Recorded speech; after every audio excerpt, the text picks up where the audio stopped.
नमस्कार dear friend, मैं हूं आपका दोस्त विपिन। दोस्तों, छत्तीसगढ़ की जनजाति विवाह कवर कर रहे हैं आज। तो इसमें आप देखिए, इसमें जो छत्तीसगढ़ में है वो एकल विवाह प्रणाली और बहुविवाह मतलब पोलोगमी, ये दोनों मान्य हैं। सामान्य बस्तर में इसे पेडुल कहते हैं। ठीक है, तो ये हो गया एक संक्षिप्त परिचय और आगे देखते हैं सीधा इसके प्रकारों को। तो एक होता है प्रकार होता है लमसेना विवाह, ये फिर लमफेना जाना बोलते हैं इसका। ये एक सेवा विवाह है दोस्तों, इसको याद रखिएगा। ये है एक सेवा विवाह, छत्तीसगढ़ के सभी जनजातियों में इसे स्वीकृति प्राप्त है, लेकिन मुख्यतः ये गौड़ में होता है। ठीक है, मुख्यतः गौड़ में प्रचलित है। और इसमें होता क्या है दोस्तों, इसका जो लड़के हैं वो अपने ससुराल पक्ष में जाते हैं और 1 या 2 वर्ष वहाँ पे बिताते हैं और अपनी शारीरिक क्षमता का परिचय देते हैं। ठीक है, तो उसमें होता क्या है कि उस रहते रहते कई बार तो कभी कभी बहुत दिलचस्प कहानी होती है कि कभी कभी उसके जो 1 या 2 बच्चे हो जाते हैं, उसके उपरांत शादी होती है। देखो, बहुत विलक्षण प्रकृति की शादी है ये। और गुण के अलावा यहाँ पे कंवर, भील, माड़िया, बिंझवार, अगरिया, कोरवा, ये अन्य जनजातियों में भी देखने को ये मिलता है। बिंझवार में दोस्तों इसको घरजिया कहते हैं और जो कंवर है लोग इसे घरजन कहते हैं। जो आके रहते हैं लड़के उसको घरजन कहते हैं और बिंझवार में घरजिया कहते हैं। ये दोनों याद रखिएगा। नेक्स्ट टाइप देखते हैं, यह है पैठुल विवाह। ये होता है दोस्तों, इसमें इसको अघरिया जनजाति के लोग इसको क्या बोलते हैं, ढुकू कहते हैं। बैगा वाले इसको पैठू कहते हैं। और इसमें क्या होता है, बस्तर संभाग में ज़्यादातर ये प्रचलित है। इसमें लड़कियां जो है लड़के के घर में घुस जाती है। ठीक है, और लड़के का जब स्वीकृति मिलता है तो ये परिवार के विरोध के बावजूद भी इसको सामाजिक स्वीकृति मिल जाती है। और कोरवा में इसको ढुकू कहते हैं। ठीक है दोस्तों, कोरवा में इसको ढुकू कहते हैं। ये हो गया हमारा। उसके बाद है पठौनी विवाह। पठौनी विवाह दोस्तों, ये इसमें बहुत अलग प्रकार के विवाह। इसमें लड़कियां बारात लेकर आती है लड़कों के घर। ठीक है, लड़के के घर लड़कियां बारात लेकर आती है, उसके बाद दूल्हे को विदा कराकर अपने घर ले जाती है। ठीक है, ये अत्यंत अल्प होता है, ये गौड़ों में लगभग मिलता है, गौड़ जनजाति में हल्के रूप में देखने को मिलता है। उसके बाद अगला है ये हमारा गुरावट विवाह। ये तो जनजाति हो चाहे गैर जनजाति हो, ये सभी में अपनाई जाती है। इसमें क्या होता है कि 2 परिवारों के बीच एक परिवार में लड़की जाती है तो दूसरे परिवार की लड़कियां वहां आती है। इस तरीके से ये गुरावट है। ठीक है, और ये बिरहोर में इसको गोलत विवाह भी कहते हैं। बिरहोर जनजाति है, इसको गोलत विवाह कहते हैं, ये याद रखिए। और अगला है हमारा उड़हरिया विवाह। उड़हरिया विवाह एक पलायन विवाह है। पलायन विवाह कहने का मतलब क्या होता है कि भाग कर शादी करना। ठीक है, ये प्रेम विवाह का एक रूप है, एक प्रेम विवाह का रूप है।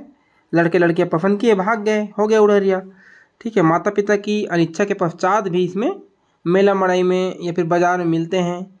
वहीं से एक दूसरे से फिर क्या होता है, उनके अपने रिश्तेदार घर चले जाते हैं, उनके आंगन में डाली गाड़ कर अस्थायी से विवाह कर दिया जाता है ना। फिर बाद में पंचों और रिश्तेदारों के प्रयास से माँ बाप को राजी कराते हैं, मनाते हैं और एक स्थायी विवाह होता है। ठीक है, नेक्स्ट है भगेली विवाह। जो भगेली विवाह है दोस्तों, ये एक प्रकार का इसमें गौड़ जनजाति में प्रचलित है। इसमें ये भी भागने वाला है, लड़के लड़की की सहमति है तो दोनों भाग गए। ये भी एक प्रकार का प्रेम विवाह है। ठीक है, माँ बाप के राजी नहीं होने की स्थिति में क्या होता है कि लड़की अपने घर से भागकर रात को क्या होता है अपने प्रेमी घर आ जाता है। और उसके बाद क्या होता है, उसके घर आकर नीचे में छपरी के नीचे में खड़ी हो जाती है। तब लड़का लोटा लेकर आता है पानी और अपने घर से उसको छत से डालता है। ठीक है, जिससे पानी लड़की के सिर पर पड़ती है ना। इसके पश्चात लड़की को उसके माँ घर के अंदर ले जाती है। ठीक है, फिर गांव का मुखिया प्रधान जो भी है वो अपनी जिम्मेदारी में ले लेता है और लड़की के घर के उसने अपने भगेली होने की सूचना देता है लड़की के घर में। फिर रात्रि को मड़वा गड़ाकर शादी करते हैं। तो एक प्रकार का प्रेम विवाह है भगेली विवाह जो है। अगला है चढ़ विवाह। जो चढ़ विवाह है दोस्तों, एक प्रकार का इसमें क्या होता है, ये नॉर्मल विवाह है कि दूल्हा बारात लेकर दुल्हन के घर जाता है, विधि विधान के साथ होता है ये, और लड़की को विदा करा के ले आते हैं। ये सभी जनजाति में प्रचलित है लगभग, है ना। उसका है सेवा विवाह। सेवा विवाह जैसे कि लमसेना जाना भी एक सेवा विवाह है। ठीक है, तो लमसेना विवाह तो हम लोग कवर कर ही चुके हैं। ठीक है, उसमें सेवा देना पड़ता है लड़के को जाके। तीर विवाह। तीर विवाह प्रचलित है यहाँ पे। तीर विवाह क्या होता है कि बिंझवार जनजाति में होता है, तीर से शादी कर लेते हैं उचित वर न मिलने पर, ये होता है तीर विवाह। उसके बाद अपहरण विवाह आता है। अपहरण विवाह यहाँ पे देखने को मिलता है हमको। इसमें क्या होता है, युवतियों को भगाकर विवाह किया जाता है, इसे पायसोतुर कहते हैं। ये जो पायसोतुर है दोस्तों, ये शब्द जो पायसोतुर है ये गौड़ जनजाति में होता है, तो गौड़ों में सर्वाधिक प्रचलित है ये, ठीक है। और उसके बाद है दूध लौटावा। दूध लौटावा होता है ममेरे फुफेरे भाई बहन का विवाह। इसमें ज़्यादातर गौड़ में भी देखने को मिलता है, ये गौड़ में ये मान्यता प्राप्त है, ठीक है। तो ये होता है दूध लौटावा। विनिमय विवाह, विनिमय मतलब गुरावट, जो अभी बताए हैं गुरावट है ना, ये सभी जनजाति रहे चाहे अन्य भी रहे उसमें भी ये प्रचलित है। आगे देखते हैं हमारा हठ विवाह। हठ विवाह में अगर देखा जाए तो ये होता है, इसको ढुकू विवाह भी कहते हैं, कोरवा वाले लोग इसको ढुकू विवाह कहते हैं, है ना। कोरवा जनजाति में प्रचलित है ये। ढुकू विवाह क्या है? हठ विवाह, ये कोरवा जनजाति का विवाह है, इसको याद रखिए। पेडुल, पेडुल अभी बस्तर का भी शुरू में डिस्कस किए हैं ना, लड़का लड़की के घर बारात लेकर जाता है, समान विवाह होता है इस समस्त जनजातियों में, इसको पेडुल कहते हैं बस्तर एरिया में, है ना। नेक्स्ट है हमारा अर उतो विवाह। अर उतो जो विवाह है ये दोस्तों कैसे होता है कि विधवा विवाह भी कहते हैं इसको, इसको बोलते हैं विधवा विवाह, ठीक है। तो ये अर उतो मतलब विधवा विवाह, ये गौड़ जनजाति में है, इसको भी याद रखिएगा, गौड़ जनजाति में प्रचलित है ये विधवा विवाह अर उतो, है ना। नेक्स्ट है हमारा क्रय विवाह। क्रय विवाह मतलब ये है हमारा, इसमें क्या होता है कि वधू को मूल्य देकर विवाह करते हैं, तो पारिंग धन भी कहते हैं, इसको बोलते हैं पारिंग धन, ये याद रखिए। पारिंग धन मतलब एक प्रकार का क्रय विवाह, ये भी बहुत महत्वपूर्ण है, ठीक है दोस्तों।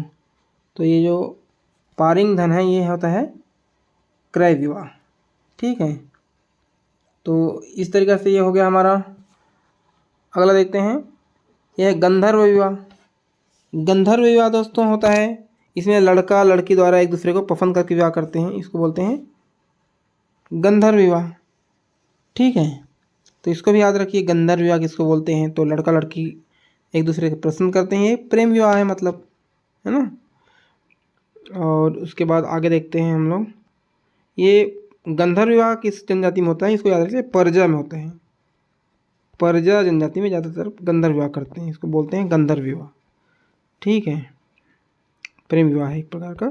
अगला है पोटा विवाह। ये जो पोटा विवाह है दोस्तों ये पुनर्विवाह है, मतलब ज़्यादातर कोरकू जनजाति में, ये कोरकू जनजाति में प्रचलित है और परजा में भी प्रचलित है ना। ये महिला एक शादी में विवाहित महिला एक अधिक समृद्ध व्यक्ति से शादी करते हैं, पुनर्विवाह एक प्रकार का पुनर्विवाह है, ठीक है। और उसके बाद उधला का विवाह। जो ये उधला का विवाह है ये होता है अपहरण के बाद जो होता है ना शादी, जैसे कि इसको अपहरण के बाद शादी बीजापुर, फरसगांव, नारायणपुर ब्लॉकों में गौड़ और मुरिया जनजाति में समान रूप से लोकप्रिय है। कोई भी विवाह किसी लड़की की बाहों को सार्वजनिक स्थान पर पकड़कर और आमतौर पर साप्ताहिक बाजार में माड़ियाँ या फिर मड़ैया हो गया, फिर त्यौहार में ये सब होता है, ठीक है। तो यदि लड़की आपत्ति ना करें तो अपने घर ले जाता है और समाज को उधला का विवाह के बारे में सूचित करता है। अगले दिन लड़की के घर जाता है और माता पिता को महिला देता है, जिससे पैसे, शराब, बकरी, बैल, सुअर शामिल हो सकते हैं ना। तो इस तरीक़े से ये होता है ये शादी, है ना। अगला विवाह है हमारा कांडावारा। यहाँ पे लिखा नहीं हूँ, लिख देता हूँ, कांडावारा, इसको बोलते हैं पुष्प विवाह, पुष्प विवाह, ठीक है। ये होता है पुष्प विवाह, ये अबुझ माड़िया, ठीक है, अबुझ माड़िया में होता है, ठीक है दोस्तों। तो इस तरीके से हम लोग बहुत सारे विवाह को कवर किए हैं। उम्मीद करता हूँ ये वीडियो आपको पसंद आया होगा और इसको आपको याद रखना है सारे एग्ज़ाम के लिए, ठीक है।